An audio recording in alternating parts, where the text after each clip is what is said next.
Alright, in this video I'm going to be adding an auxiliary input to a 2002 Lexus IS300, but the basic concept will work on just about every car out there with a regular antenna adapter. So this is going to go in line with the antenna connection behind the radio, and then you're going to have pop in or tag in accessory and ground. Pretty simple. And then off of that I'm going to have this RCA to 3.5mm to plug into the headphone jack. Alright, so the first thing we're going to do is take out the radio for this, but to do that we have to start up top. So this little felt pad up here, it's going to pop out. You're going to pop it out from this side because there's clips here, and the other ones kind of slide in, so you get a panel tool, and then just pop it out. Preferably use a panel tool, don't just use a flathead because this stuff will break pretty easily. It's pretty chintzy plastic. And then there's two 10mm. Yeah, so these are Phillips. Looks like they might be 8mm also, but they're Phillips. I believe the rest of the screws that we're going to be taking out are going to be 10mm though. Alright, so now that you got those two bolts out, you're going to take your panel tool, go right in here. Important that it's a plastic one, otherwise you're going to scratch the hell out of it. And then you just pull back and this panel's out. And here you can see the 10mm that I was talking about for the climate control, so I'll take that out right now.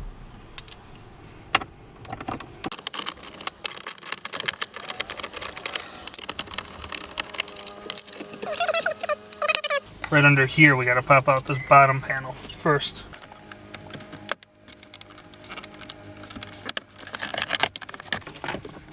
There you go. You don't really have to remove this one, just kind of pop it out of the way, and there's going to be some 10mm under here under the radio also.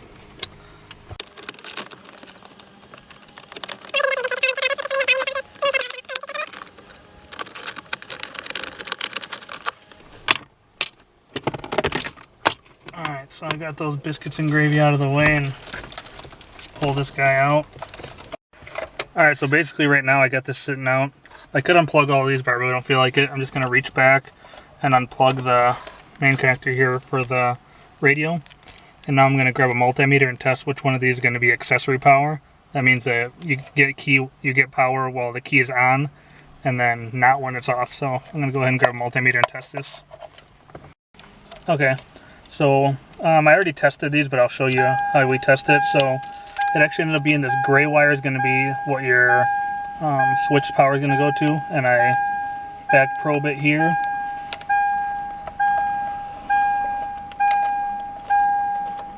I'm on no voltage right now, so I'm going to go ahead and turn the key to the on position. You get 12 volts, and I'm going to crank it 0, so that's going to be our accessory power, so that's what we're going to tap our wiring into. So we know this gray is our accessory power, so I'm going to go ahead and just strip a little bit of the wire.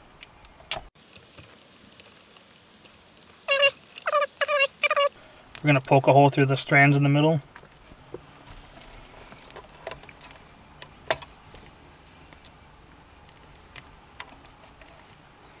We're just going to do that. Then basically we just stripped a bunch of this red wire here, put it in there, get this plastic out of the way. You can just rip it or push it out of the way. And then we poked it to the middle, closed it back up, and wrapped this around.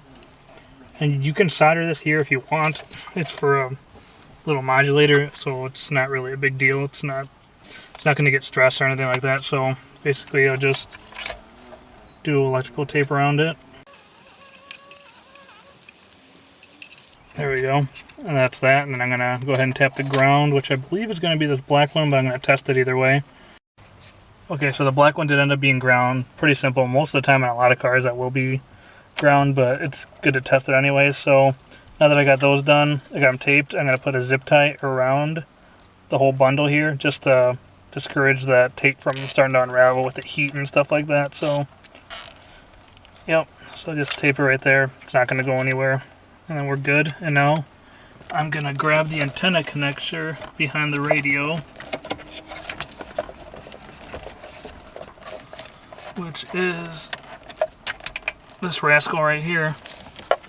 There's not a whole lot of extra on it, so, but there it is. And then I'm going to plug in, if you look on the FM modulator, there's two ends here, a male and a female, so this male end's going to end up going into the radio where we pulled out the antenna from, and this other one's going to go to obviously that male antenna plug.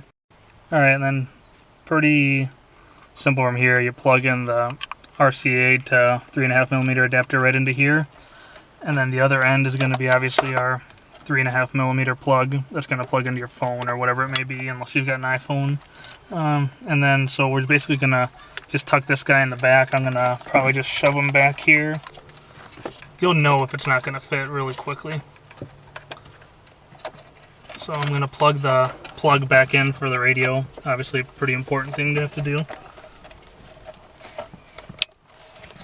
Alright, so this cable here, what I'm going to do is just have it come down underneath the snow button and the seat heaters and stuff like that. So there's not a whole lot that I have to do. I'm just going to route it up under the radio, and then I'll tuck it in between the panels. It should be a pretty tight fit, but it'll fit. And actually, let me just feed it down that way.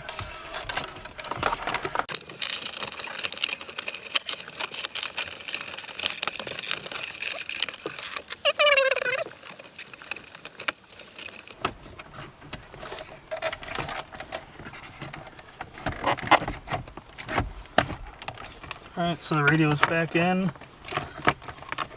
And then I'm going to put the 10mm in there, but first I'm just going to make sure the cable is going to work. And obviously I don't want all 6 feet of the cable, so I'm going to shove a little bit of it back in, but I'm just going to make sure this is actually going to work while I'm thinking it's going to. Okay, yeah, it will end up working. So I'm going to tuck a little more of the cable in. I'm basically just putting it in the corner, and then that way there's enough cable to pull out, you know, plug your phone into it or whatever. So yep.